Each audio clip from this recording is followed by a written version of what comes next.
আমার এক ইজ্জত আমি কয়জনকে দেখাবো? আমার ইজ্জত আমি একজনকে দেখাইছি, আমি তার সাথে সংসার করতে চাই। লামিসার মতো মেয়ে ছেলের বউকে নিয়ে আমরা গর্ববোধ করি। সোহাগকে আমরা প্রয়োজনে ইউরোপে পাঠাবো।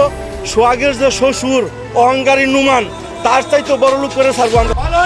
মুক্তি চাই, মুক্তি চাই, মুক্তি চাই। সোহাগ ভাই কেমন ছেলে? কোটিপতি বাবার আদরের মেয়ে লামিসা আক্তার লুবনা এক ভালোবাসার টানে ঘর বেঁধেছিলেন সামান্য এক গরিব ছেলে সোহাগ মিয়ার সাথে। দুজনের প্রেমময় সংসারে যখন নতুন অতিথির আগমনী বার্তা, ঠিক তখনই নেমে আসে চরম আঘাত।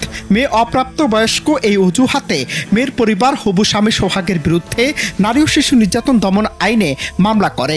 আইনগত বাধ্যবাধকতায় সোহাগকে যেতে হয় কারাগারে। এখানেই শেষ নয়, ক্ষমতা অর্থের দাপটে জোরপূর্বক নষ্ট করে দেয়া হয় লুবনার গর্ভের সন্তান। লুবনার জীবন তখন এক বিভীষিকা, কিন্তু ভালোবাসার এই কাণ্ডারি হার মানতে নারাজ। স্বামীকে মুক্ত করতে সরাসরি যুদ্ধ ঘোষণা করেন বাবা মায়ের বিরুদ্ধে। আমার এক ইজ্জত আমি কয়জনকে দেখাবো? আমার ইজ্জত আমি একজনকে দেখাইছি, আমি তার সাথে সংসার করতে চাই। আমার অন্য জায়গায় কখনো সংসার হবো না। আমি একটা নারী, আমার ইজ্জত এক জায়গায় দেখানো হয়ে গেছে, আমি কিভাবে অন্য জায়গায় যেই করব? এটা কেন আমার বাবা মা বুঝে না? আমার বাচ্চা ধরছিল, 2.5 মাস হয়েছিল, তারপর আমার ওষুধের মাধ্যমে এটা নষ্ট করে দিচ্ছে আমার বাবা মা। সংসার করবো আমি, আমার যে জায়গায় বিয়ে দেয় ওখানে যে আমি সংসার করবো। আমার বাবা মা কি যে সংসার করবে? আমি যদি ওইখানে ভালো থাকতে পারি তাদের কি অসুবিধা? আমার যে অন্য জায়গায় বিয়ে দিল, ওই জায়গায় যদি আমি ভালো না থাকি, ওই জায়গা থেকে যদি আমি আশা পড়ি, তখন কেমন হবে? এই জিনিসটা বুঝতেছি না, আমার নিয়ে তারা কি করবে?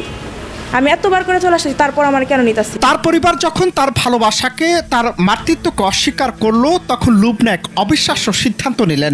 বাবার কোটি টাকার প্রাচুর্য আর ক্ষমতার মোহ ছেড়ে তিনি চলে গেলেন স্বামীর গরিব বাড়িতে, শাশুড়ির আঁচলের তলায়। তার একটাই প্রত্যয়, আমার ইজ্জত আমি একজনকে দিয়েছি, এ আমি দ্বিতীয় কাউকে আর দেখাতে পারবো না। নিজের স্বামীকে কারাগার থেকে মুক্ত করতে এবার তিনি বাবা মায়ের বিরুদ্ধে যুদ্ধ ঘোষণা করলেন। এই ভালোবাসার লড়াই দেখে গল্প নেয় এক নাটকীয় মোড়।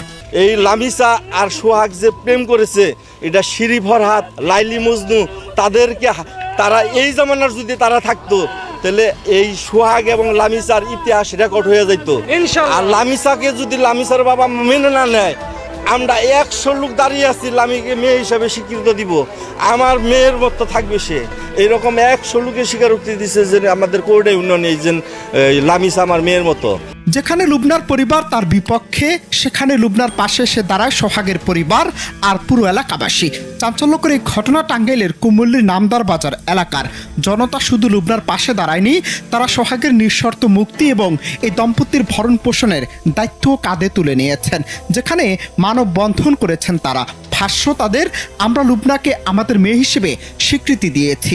শুধু তাই নয়, তারা সকলে মিলে চাঁদা তুলে কারাবন্দী সোহাগকে মুক্ত করার পর তাকে ইউরোপে পাঠানোর উদ্যোগ নিয়েছে। সেই সাথে মেয়ের বাবার চেয়েও বড় কোটিপতি হিসেবে সোহাগকে প্রতিষ্ঠা করার যুদ্ধে নামে তারা। একে একে মেয়েরা 4 বার এখানে আসছে। 4 বার আসার পরেও তারা মেয়েটা এখানে আছে, ছেলেরে তারা মেয়ের বাবা জেলখানায় রাখেছে। সোহাগের মুক্তির জন্য দাঁড়িয়েছি। তো মূলত তেমন আর কোনো কথা নাই, আগে পর্বে যা হয় আর হয়ে গেছে।